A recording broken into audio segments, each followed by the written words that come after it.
다 주의 것이니. 오늘 마태복음 5장 9절을 헬라어를 순서 그대로 번역해보면 한국말로 이렇습니다. 복이 있도다. 평화를 이룩하는 자여 하나님의 아들이라 불리어질 것이다. 헬라어로 보면 마카리 오이, 복이 있도다 라는 말이 맨 앞에 나옵니다.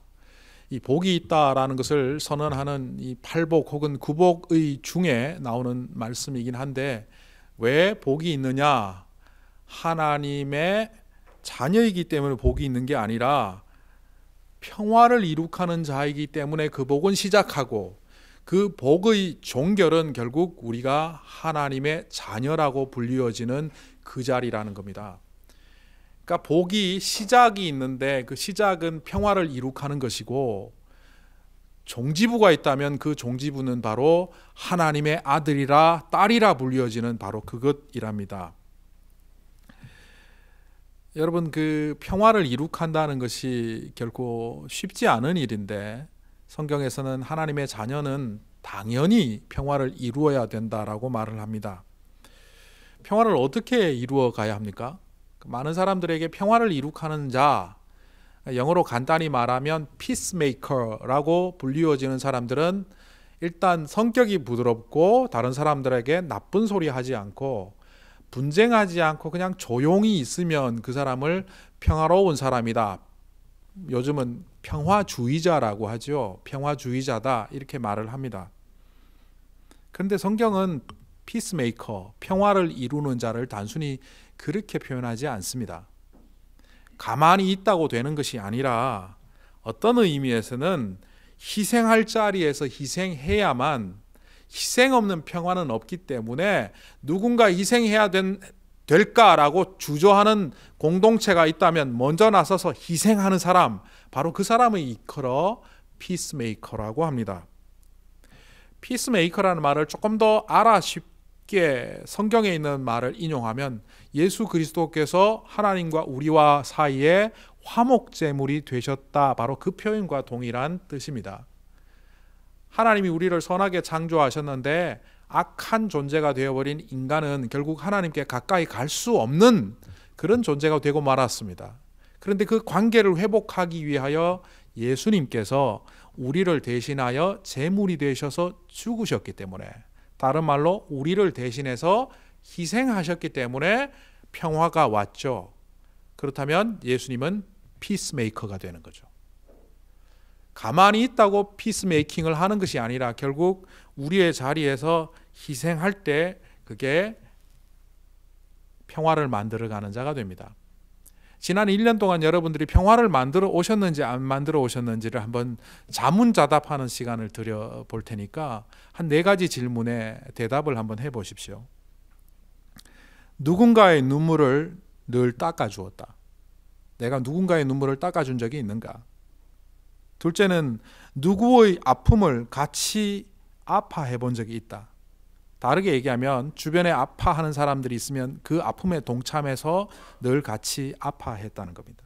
세 번째는 누구 대신 고생해 본 적이 있습니까?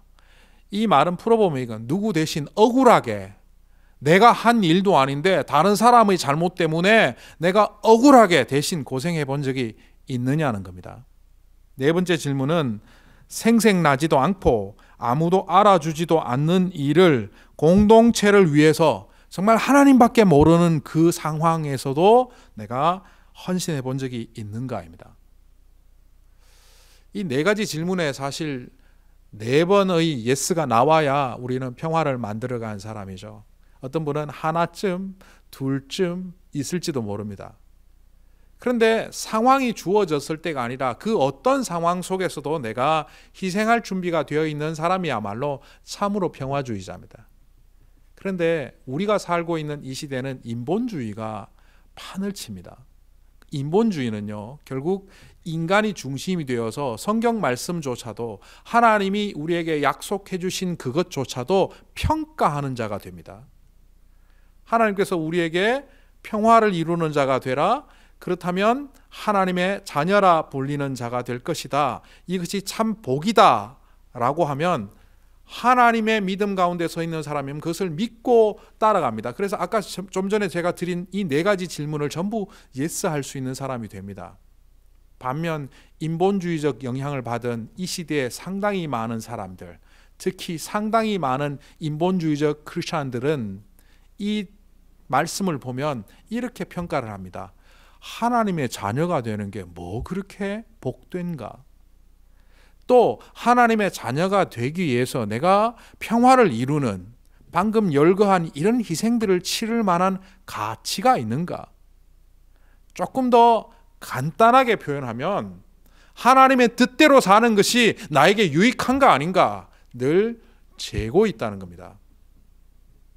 그렇기 때문에 우리는 인본주의라고 말하지 않음에도 불구하고 인본주의적 세상 속에서 그런 기준과 그래서 평가자로 살아가다 보니 하나님의 말씀이 우리 눈에, 우리 귀에, 우리 마음속에 잘 새겨지지가 않습니다.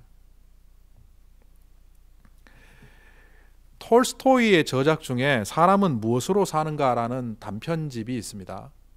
제가 예전에도 한번 소개를 했습니다마는 거기에 멍청한 천사 하나가 나오죠. 제가 멍청한 천사라고 했습니다마는 거기 멍청한 천사라고 나오지는 않는데요. 이 천사는 죽어가는 영혼들을 와서 데리고 하나님 나라로 이끌어가는 그 역할을 하는 천사입니다. 이거는 성경에 나오는 이야기도 아니고 기독교적이지도 않습니다. 그냥 톨스토이의 소설 중에 나오는 이야기입니다. 그 천사가 어느 날 하나님의 심부름대로 사람을 데리러 갔는데 그 사람이 아주 가난한 농부의 아내였습니다. 그런데 상황을 보니까 농부는 산에 가서 나무하러 갔다가 나무하다가 나무에 깔려 죽고 남편도 없이 친척도 없이 산속에 혼자 살아가는 이 상황에 아이를 낳을 수밖에 없었습니다. 그래서 쌍둥이 두 딸을 낳게 되는데 쌍둥이 두 딸을 낳고 산통을 이기지 못해서 결국 죽게 되는 거죠. 그래서 천사가 이렇게 생각합니다. 이건 하나님이 잘못 판단하셨어.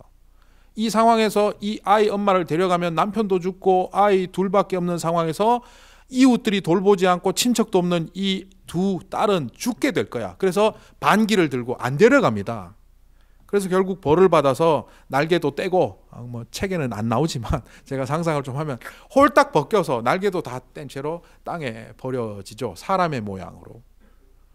그리고는 숙제를 세 가지를 받아옵니다. 하나는 사람들 속에 있는 가장 귀한 것이 뭔지 발견하라는 거죠. 둘째는 사람들에게 허락되어지지 않는 정말 안타까운 것 하나를 또 발견하라는 거죠. 세 번째는 사람이 무엇으로 살아가는지 한번 찾아보라는 거죠. 천사를 이렇게 구조해 준 사람이 있었습니다. 버려진 인간으로 보았던 그 구두장이 시몬이 그 천사를 자기 집에 데려가서 먹이고 또 재우고 또 기술도 가르쳐 주면서 구두를 만드는 일을 같이 합니다. 그렇게 하면서 이 시몬의 집에서 살면서 이 천사는 깨닫습니다. 사람 안에 있는 가장 귀한 것은 인물도 재산도 능력도 아니라 다른 사람을 살리고자 하는 그 사랑. 첫 번째는 통과가 됐죠.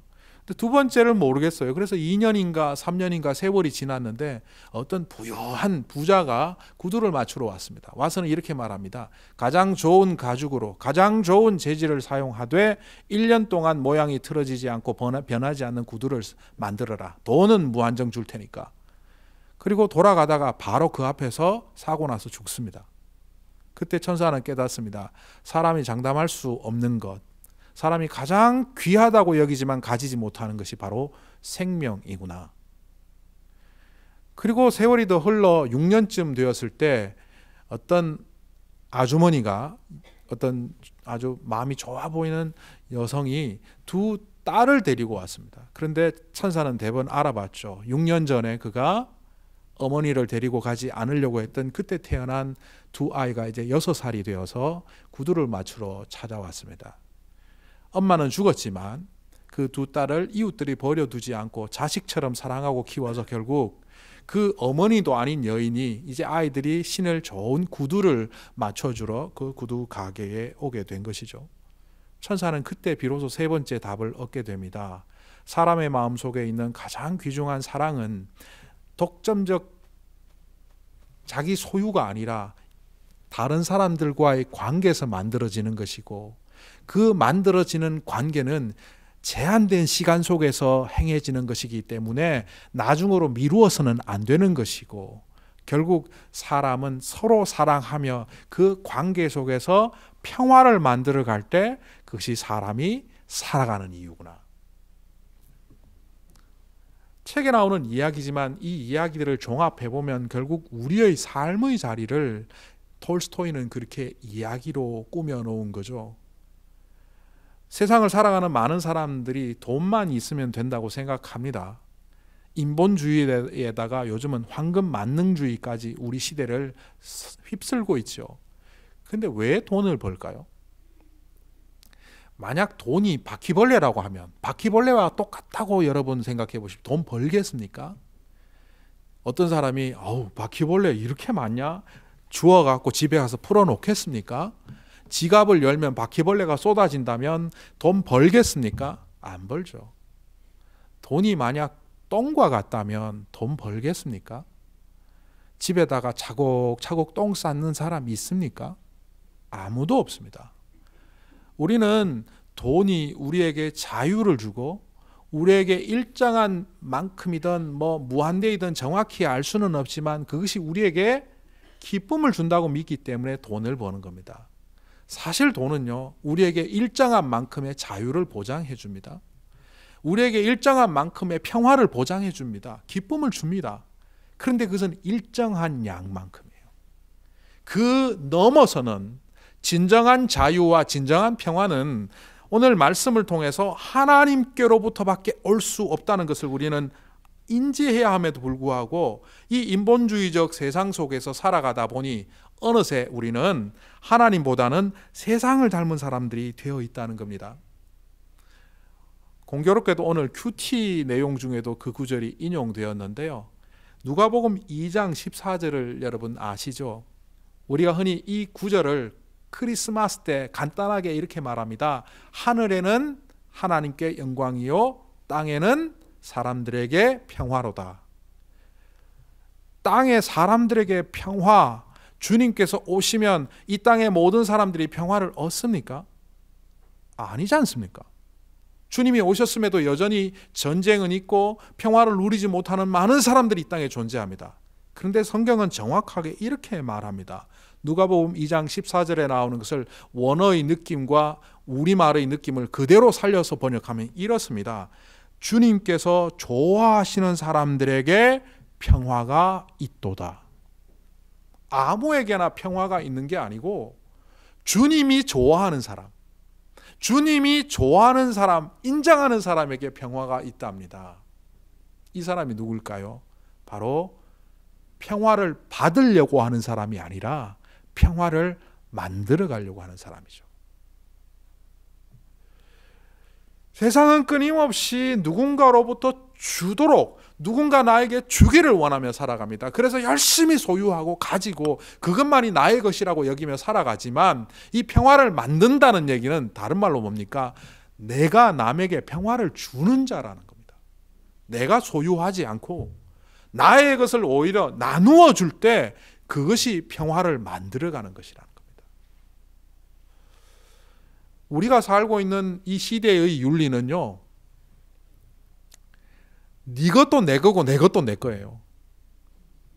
열심히 벌어서 일단 내 수중에 들어와야 그게 내 거지. 그리고 수중에 들어오면 절대로 안 내보내야 그게 잘 사는 거지.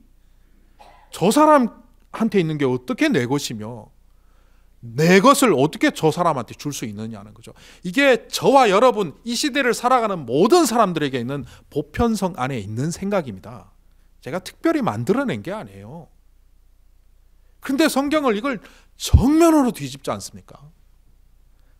오늘 마태복음 5장 9절에서 평화를 이룩하는 자라는 얘기는 받지 말고 주라는 뜻이고, 자기가 소유하지 말고 그것을 나눌 때에, 희생할 때에, 손해볼 때에, 억울할 때에 그 안에 하나님의 능력이 나타나 우리가 비로소 하나님의 자녀가 된답니다.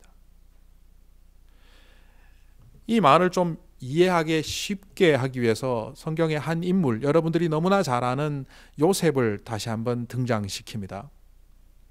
요셉은요, 형제들한테 정말 배신당해서 노예로 팔려갔어요. 노예살이를 안 해봐서 우리는 정확히 알 수 없지만 인간 이하의 취급을 받습니다.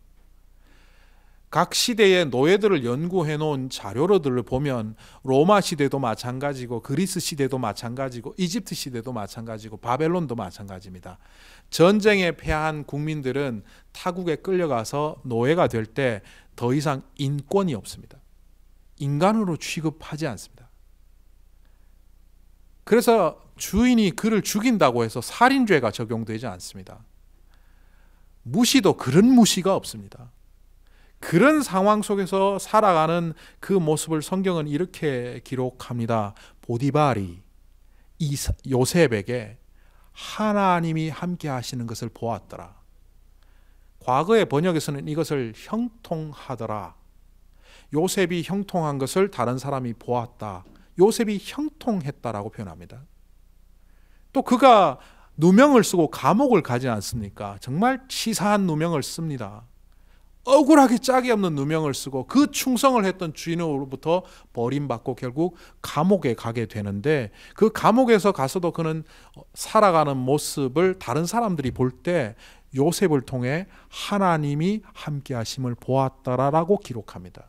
과거의 번역에는 그것을 뭐라고 합니까? 요셉이 형통하였더라. 우리가 생각하는 형통은 그 사람의 지위나 삶의 여건이나 상황이 정말 누가 봐도 잘 사는 거여야 하는데, 노예로 팔려가고 그것도 누명 쓰고 감옥까지 간 그 사람의 모습이 어떻게 형통하냐라고 질문할지 모르지만 그 질문 속에 형통함의 의미를 우리는 제대로 모르고 있다를 시인한 것과 다를 바가 없습니다. 여러분이 생각하는 형통이 뭡니까? 성경에서 말하는 그 형통은 말 그대로 하나님이 그와 함께 하신다는 뜻입니다. 그가 서 있는 자리가 광야든 불뱀이 득식을 그리는 뱀의 소굴이든 아니면 돌로 가득한 메말라 있는 시내산이든 그가 서 있는 그곳에 하나님이 함께 하실 때에 그것을 형통이라고 말합니다. 그런데도 불구하고 인본주의에 가득 찬 우리들은 내가 원하는 방향대로 삶이 전개될 때 그것은 자유요, 내가 원하는 방향으로 삶이 이루어질 때 그것을 평화라고 여기며 살게 되죠. 요즘 수요 예배 때 출애굽기를 살펴보고 있습니다. 출애굽기를 살펴보면 앞으로 더욱더 전개되어 나오겠지만 이 광야 생활 동안 이스라엘 백성들은 참 하나님의 특별한 인도하심을 경험합니다. 홍해를 건넌 사건으로부터 물이 필요할 때 반석을 쪼개서라도 물을 공급해 주시는 하나님, 적들로부터 보호하시기 위하여 낮에는 구름 기둥으로 밤에는 불 기둥으로 지키시는 하나님의 현존, 게다가 시내산의 영광 중에 임하셔서 그들과 약속을 맺고 계약을 맺는 그런 장면 뿐만 아니라 그들의 일용할 양식이 부족할 때 만나를 통해서 공급해 주시고, 고기가 먹고 싶을 때 메추라기를 통해서 공급해 주시는 그 하나님, 아멜렉이 쳐들어와서 그들이 곤궁 속에 빠졌을 때 손을 들어 기도하는 순간 그들의 군대가 아말렉을 물리치는 장면, 이 40년의 광야 생활은 그들 가운데 하나님이 우리의 하나님이요 우리는 하나님의 백성이다를 명확하게 알 수 있는 시간이었습니다. 그런데 그들이 가나안 땅에 들어가게 됩니다. 가나안 땅에 들어가기 전 바로 직전에 신명기 말씀 속에 모세는 그들에게 이런 경고를 합니다. 너희들이 그 땅에 들어가서 농사를 지어서 많은 소득을 얻게 되고 목축을 해서 너희들의 기업이 잘 살게 될 때 그것이 너희들의 공이요 너희들의 업적이라고 생각하지 말아라.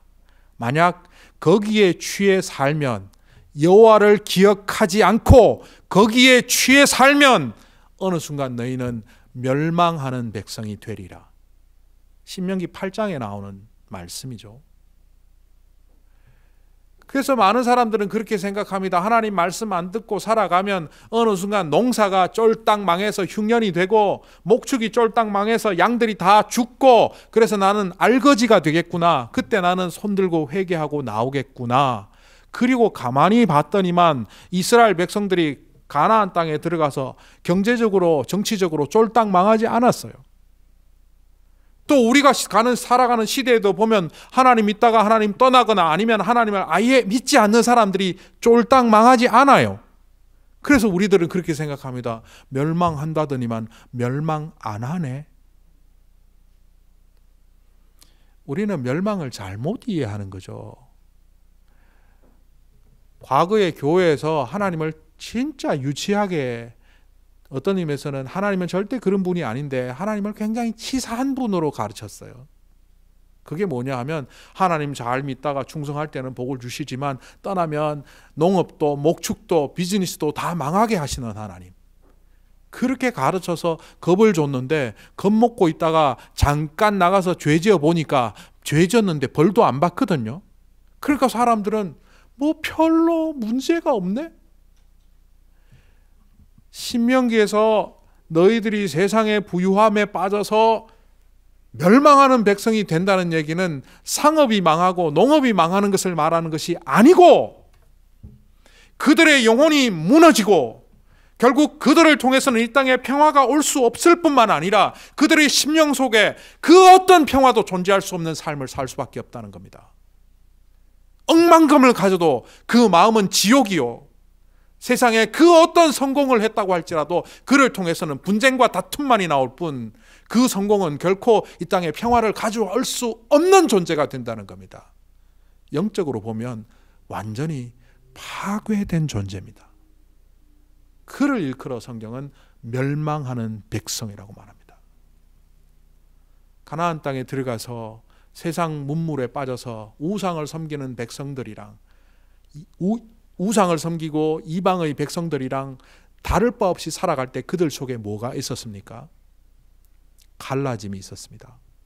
남과 북이 갈라졌고 남쪽 안에서도 늘 분쟁하며 싸웠고 그들은 가정 안에서도 하나님이 자기를 지켜준다는 생각이 사라지니까 우리 식으로 얘기하면 우상 단지들을 집안에 모셔놓고 살아갔습니다. 그래서 산마다 산당이 있었고 하나님을 향한 유월절 절기는 700년 동안 지키지 않았음에도 불구하고 그들은 매일 혹은 매번 우상을 향하여 절하는 삶을 살았습니다. 그런 그들의 마음속에 뭐가 있었습니까? 불안, 염려, 근심, 공포, 두려움밖에 없었습니다.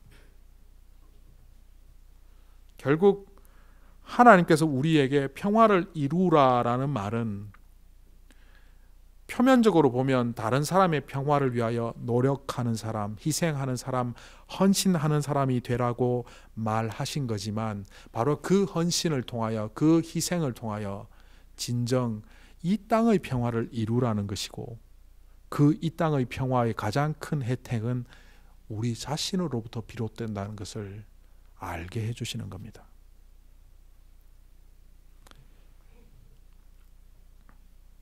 요즘도 여전히 1등만이 살아남는 세상이 되어갑니다. 소위 말하는 1등주의. 또 이 땅은 우월한 사람들이 자리 잡는 우월한 사람, 기득권들이 득세하는 세상이 되어가고 있습니다. 그러다 보니 우리는 1등을 하고 싶고 우월하고 싶고 그래서 어느새 우리 마음속에 평화는 깨트린 채 교만함과 우리 자신을 챙기려고 하는 독선과 이기심이 가득합니다. 이런 우리들을 향하여 평화를 만들어 가라고 가장 먼저 외치는 소리는 바로 우리 자신과의 평화입니다. 하나님께서 평화를 만들어 가라라고 하실 때 가장 먼저 주목해야 될 것은 바로 우리가 우리 자신과의 평화입니다.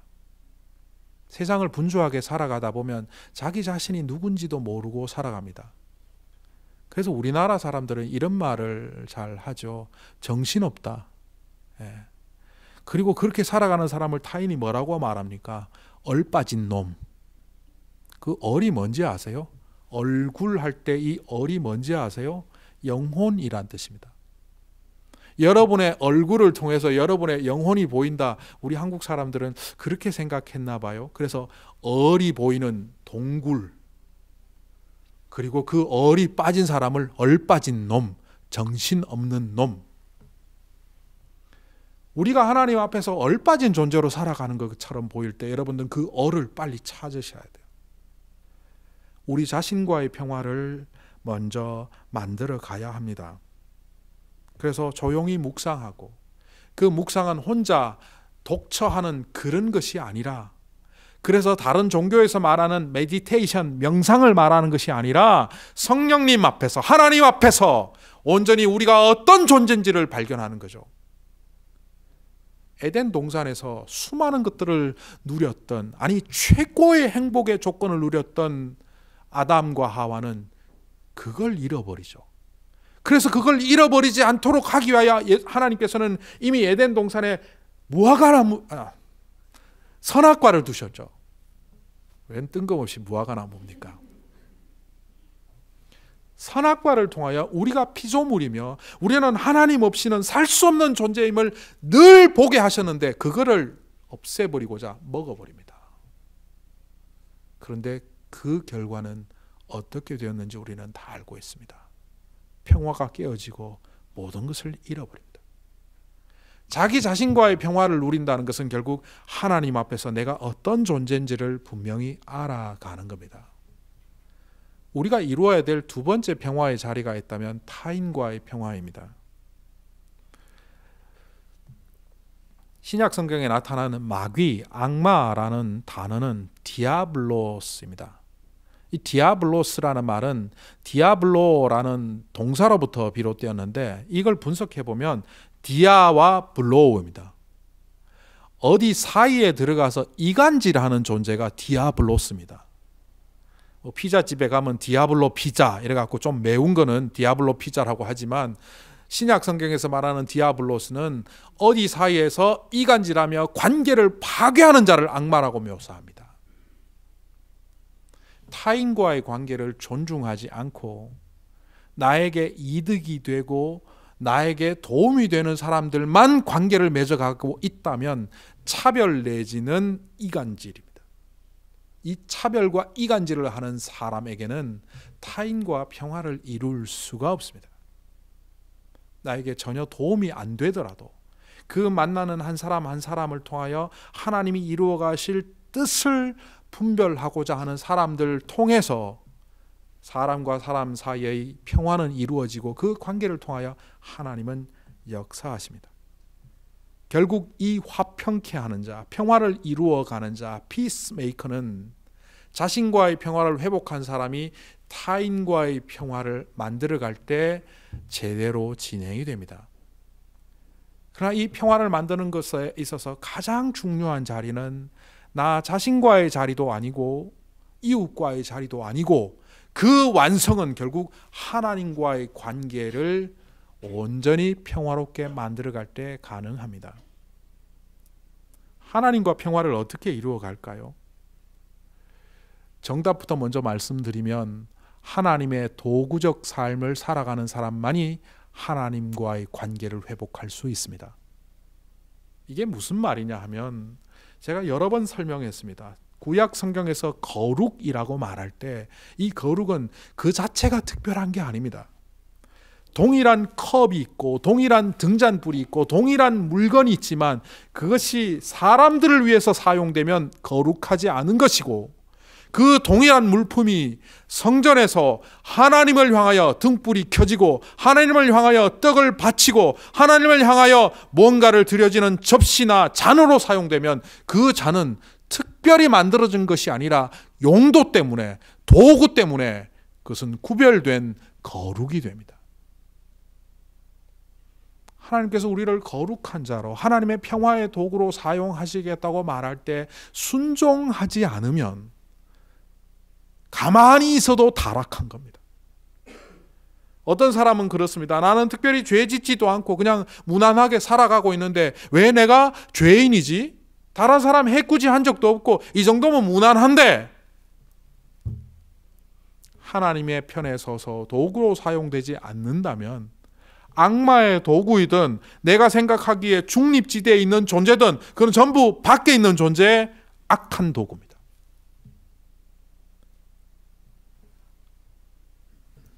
하나님은 하나님의 수중에 도저히 들어올 수 없는 존재였던 우리 죄지은 인간들을 위하여 하나님 본인이 오셔서 예수 그리스도로 죽으셔서 우리를 평화의 자리로 초청하셨습니다. 그리고 예수님은 제자들을 양육하시며 그들에게 이렇게 말했습니다. 내가 너희를 사랑한 것처럼 너희도 서로 사랑하라. 그리하면 세상이 너희가 내 제자인 줄 알리라. 너희가 내 말에 거하고 참 내 제자가 되면 진리를 알지니 그 진리가 찾아오리니 그 진리의 영이신 성령님께서 너희를 자유롭게 하리라. 그토록 말씀하셨음에도 불구하고 저를 포함하여 우리는 인본주의에 물들어 여전히 머리로 계산하고 있습니다. 이 말씀대로 사는 게 과연 유익한가? 톨스토이의 책에 하나님의 명령을 듣고 무조건 순종해야 되는 그 천사가 자기 머리로 계산을 하죠. 이 어미를 죽이지 않는 것이 이 두 아이를 살리는 길이다. 그리고 하나님 앞에 반역했지만 결국 그 이야기 속의 천사는 천사로서의 자기 신분도 잃어버리고 결국 아무것도 하지 못했지 않았습니까? 하나님께서 우리에게 뭔가를 맡기실 때 우리가 답답해하는 이유가 뭡니까? 혹시 이 중에 신년에 안수기도 받아서 예언 받으러 가시는 분이 있으십니까? 절대로 가지 마십시오. 그거 다 거짓입니다. 우리 마음속에 답답함이 뭡니까? 하나님이 좀 결론부터 보여주면 좋은데 결론을 안 보여줘요. 하나님 고통을 겪고 며칠간요 3일간 고통 겪고 그 다음에 한 일주일 고생하고 2달이 지나면 내 인생은 활짝 편다 이렇게 해주시면 좋은데 아니란 말이죠. 앞에서 언급했던 요셉을 보십시오. 17살의 노예로 팔려가서 그가 종살이 감옥살이 하고 13년의 고생 끝에 30에 국무총리가 되지 않습니까? 그럼 요셉을 불러서 하나님께서 내가 너에게 꿈을 줬지 않냐? 네 형들이 너를 힘들게 할 거야. 보디발의 집에 가서 노예살이 하다가 억울한 일을 겪을 거야. 그러나 13년만 버텨라. 좀 일해 주시면 얼마나 좋을까요? 안 그러신단 말이죠. 왜 안 그러시는지 아십니까? 내가 최근에 요셉을 자세히 연구할 일이 있었는데요. 요셉이 30살에 시작해서 110세에 이르는 동안 그가 무려 80년의 기간 동안 대제국 이집트의 나라를 정비합니다. 토지 제도를 개혁하고 그 나라 국가적 시스템 세금 제도를 개혁하고 열방과 이집트와의 관계를 굉장히 잘 정리해 갑니다. 국제 감각, 정치 감각에 국가 경영 능력이 아주 탁월합니다. 이 사람은 본래 그렇게 태어났을까요? 아닙니다. 그가 17세 이전의 모습을 성경에서 발견해 보면 철이 없어요. 자기 형들이 잘못하면 아버지에게 가서 쪼르르 가서 말합니다. 형들이 이런 일을 했어요. 그러다 보니 형들이 그를 싫어합니다. 안 그래도 아빠가 쟤만 좋아하는데 저러니까. 하나님께서 그에게 꿈을 주셨으면 겸손히 좀 이렇게 가족들이 다 좋아할 만하게 하면 좋은데 형들 약 올리는데 그 꿈을 사용합니다. 형들의 그 곡식단이 나한테 다 절했어. 심지어는 해와 달이 나에게 다 절했어. 아, 나는 대단한 사람이 될 거야. 형들은 그랬을 거예요. 너는 성공하지만 그게 우리랑 무슨 상관이냐. 그의 성공을 통하여 평화를 만들려고 하기보다는 평화를 깨트리는 자로 살아갔던 것이 과거의 요셉입니다. 물론 그럼에도 그래서는 안 되겠지만 형들은 그것을 분노로 안갚음했고 노예로 팔려갔습니다. 아마 그는 처절히 울었을 거예요. 하나님 왜 나를 이렇게 버리십니까? 정답을 주시지 않은 채 하나님은 그 안에서 살아가게 하셨어요. 언제까지 제가 이렇게 해야 됩니까? 순종하고 따라와라. 요셉이 잘한 것이 있으면 순종하고 따라갔죠. 보디발의 집에서 종살이했다는 말을 좀 알아듣기 쉽게 얘기해 볼까요? 그는 대재벌의 회사에 취직해서 아주 말단 직원으로부터 아주 최상위 고위직까지 올라가는 동안 온갖 경영 수업을 다 받습니다. 보디발은 보통 사람이 아닙니다. 그리고 누명을 쓰고 감옥 갔습니다. 그 감옥은 어떤 감옥입니까? 정치범들, 고위 관리들이 수용되는 자리입니다. 떡 맡은 관원장, 술 맡은 관원장, 황제, 측근, 온 나라를 휘젓는 모든 고위 공직자들이 좀 잘못하면 감옥을 간 거죠. 그건 뭐 우리 알지 않습니까? 한국에도 뭐 대통령을 비롯하여 장관들 다 감옥 가 있지 않습니까? 그 안에서 그들을 섬기는 노예로 살아가면서 억울하다 하지 않고 순종했을 때 그들을 통하여 국제적인 감각과 정책인 감각을 배웁니다. 하나님께서는 그를 만들어 가기를 원하셨어요. 그래서 인내하게 하셨고 경영 능력을 배우게 하셨고 정치적인 능력을 배양하게 하셔서 결국 가장 필요한 때에 형제들도 용서하고 이웃들도 용서하며 수많은 사람들이 다 잘 살아갈 수 있는 방법을 개발해내는 창조적인 지도자로 그 땅을 다스리게 하신 겁니다. 인간 역사 속에도 있지 않습니까? 대항해 시대 때 수많은 사람들은 유럽의 서쪽으로 항해를 하게 되면 다 떨어져서 죽는다고 생각하지 않았습니까? 그런데 그 대항해 시대를 연 개척자들은 길이 없는 곳으로 배를 끌고 가서 길을 개척함으로 대항해 시대를 열지 않았습니까? 세계 역사 속에 가장 유명한 길 하나를 꼽으라면 실크로드입니다. 이름은 참 실크로드 얼마나 예쁩니까? 그런데 길 중에 제일 험한 길이라고 합니다. 중국에서 아라비아를 거쳐서 유럽으로 가는 그 길은 중간에 히말라야라는 또 티벳이라는 고원지대가 길을 가로막고 있어서 산악을 올라가야 합니다. 추위를 뚫고 가야 합니다. 추위를 벗어나면 사막을 만나죠. 넓디 넓은 그 아라비아 사막을 지나 물 없는 곳을 지나가면 온갖 적들이 난무한 곳이죠.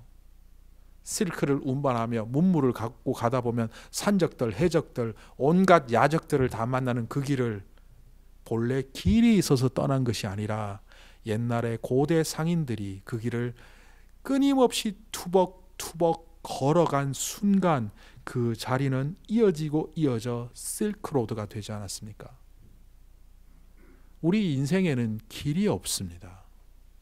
하나님이 미리 다 보여주시면 길이 있을 텐데 안 보여주십니다. 우리 인생에는 정답이 없습니다. 어떻게 살아야 될지를 모르겠어요. 그런데도 불구하고 하나님이 가르쳐 주십니다. 길을 걸으라고요. 제가 몇 년 전에 하나님께 탄식하며 기도한 게 있습니다. 제가 이렇게 기도했습니다. 하나님, 저는 이민 목회 자신 없어요. 아니, 하나님, 목회가 자신 없어요. 안 하면 안 됩니까? 그러고 보니까 목회를 안 하니까 내가 어떻게 살아야 될지를 모르겠더라고요. 그래서 하나님, 인생이 자신 없어요. 그리고 하나님께 매달리며 기도했습니다. 제가 신학교 갈 때 목회자로 살아가면 하나님이 능력 주시겠다고 하시고 나만 따르라고 하시지 않았습니까? 그런데 왜 이렇게 능력을 안 주십니까? 그때 제 마음속에 하나님이 이런 말씀을 주셨습니다. 내가 너에게 능력 주겠다고 약속한 적은 없는 것 같다. 가만히 생각해 보니까 하나님이 너에게 능력을 하나님이 너에게 능력을 주겠다고 약속하신 적은 없어요. 제가 맨날 달라고 조르기만 했지. 근데 하나님이 이런 생각을 주시더라고요. 나는 너에게 단지 그냥 걸어가라. 내가 맡겨진 그 자리에서 헌신하라. 내가 맡겨진 그 일을 향하여 희생하라. 그 말을 너에게 말해준 것 같은데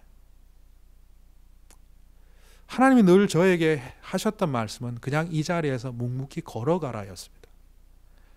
능력을 보지 않는다. 걸어가라. 하나님이 우리를 이 땅에 평화의 사도로 평화를 만드는 자로 살아가라고 하신 그 말뜻은 결국 뭡니까? 길이 없는 곳에 가장 먼저 걸어가는 자가 되라는 겁니다. 2019년 새해가 열릴 때 뚜렷한 길이 없어도 그 길을 걸어가랍니다. 그런데 하나님의 자녀가 되는 복을 주시겠다는 말은 또 무슨 뜻입니까? 네가 걸어갈 때 혼자 내버려 두지 않겠다는 겁니다. 그 어떤 길을 걸어가든 그 길이 광야든 그 길이 바다이든 그 길이 사막이든 나는 너와 함께 있을 것이다.